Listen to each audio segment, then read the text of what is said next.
Good morning. Thank God for another beautiful day. You're welcome to Motivation TV 37 on Instagram. And I remain your host, Princess Happiness Atuku, the CEO and the MD of Encyclopedia Nigeria Limited, Abuja.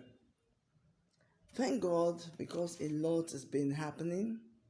And I've always told you that this platform is mainly to encourage government at all levels and Nigerians in general. And a lot has been happening. Thank God that government is listening to us on this platform. Yes, because a lot of changes is taking place. In 2 weeks, a lot has happened. That means government is listening to all we are discussing and talking about on this platform. We thank God for that and we appreciate government for listening to us on this platform. Now, first of all, on the security situation in Nigeria, a lot has been talked about on how to solve this problem. But first, we must look at our old days. We must look back on the situation of the country, how it was before. Okay? Because it's very important. For us to go forward, we must look back. We must look at all the gains we have had in this nation. And talking about security matters, especially securing our forest. We had in those days forest guards. Where are they now? Do they still exist? That's the question we should ask our governors and government in general. If we had these forest guards taking care of our forests, we will not have the problem of kidnappers hiding in our bushes, killing people anyhow, because the forest guards are there to protect our forest. So I want to put it to government now that they should try their best to start this forest guards again. They should employ the youths. They should go to the grassroots. They should employ the youths to do this work. They are very capable of doing it.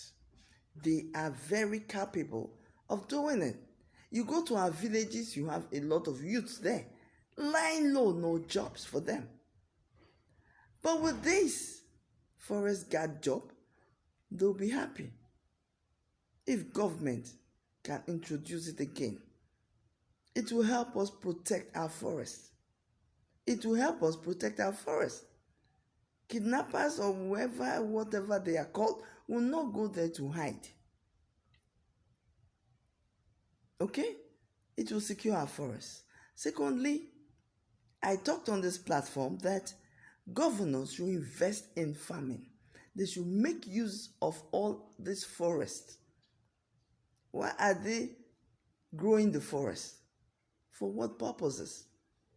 That is why the evil men are using them for evil purposes. So now, governors should sit right and think well. Forget about politics now. This is reality. They should think of how to make use of this forest by investing in farming on a large scale. A large scale. Not going across the road or in front of the roads, the expressway to make farms. No, go into the bushes, go into the forest and make farms. Make farms. Why should we be hungry when we have a lot of farms? They should invest in farming. And let me tell you, I said it before that governors should invest in cattle rearing. I said all this before all the security matters started. You can see now that governors should wake up and invest in cattle rearing so that we have enough meat. We don't have enough meat in this country. According to the Vice President, His Excellency Yemi Osinbajo, he said it. We don't have enough meat in Nigeria. So governors can invest in cattle rearing, 100%. And see if we will not be rich in this country. And see if we will not have enough meat in this country for everybody. So that is it. Then I come to the media. I come to the media because the media is a very good channel to pass vital information. Yes. If we look at the style of governance today, in fact, it is very poor. Very, very poor. Because most of the time you don't know what the governors are doing. The people at the grassroots who voted for them don't even know what the governors are doing. I listened to Mr. Tietie. He said he has given a responsibility to the media. The media should project the governance of this nation. They should. Now, if you look at the days of the military administration, look at the governors and look at their aides. They worked well. They worked well with experience. Unlike the aides we have now, working with our governors, ministers, and so on, they are not experienced. It's either they are selfish or they are lacking understanding. Tell me why a governor will be stopped from having a media conversation, or a minister will be stopped from having a media conversation with a media outfit. Just tell me why. Tell me why. You know the answers. You know the answers. How do people know what their representatives are doing? It's by talking out, speaking out, telling the people what you are doing through a media conversation. These aides of these days, I don't think they have that understanding at all. Just look at the media today. Very poor outcome. Okay? In those days, you go to a governor, the aides assist you, you go for a media conversation, and you print.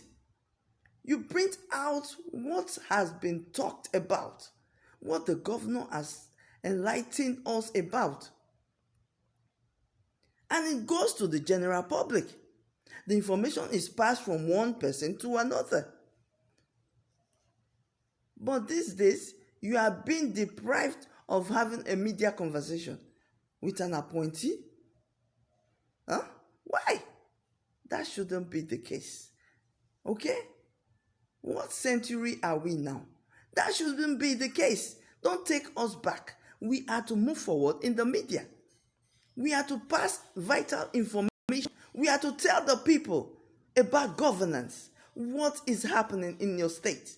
What is happening in your local government? What is happening in your environment? Let the people know the projects you are doing for them. Let them know your plans for them, because you are ruling them and they voted for you. You are not just there on your own. And yes, as I was saying, yes, our aides to our governors and ministers, what have you, please, hello, as I was saying, our aides, please allow media to get across to your bosses so that the public will be aware of whatever they are doing. Don't take us aback.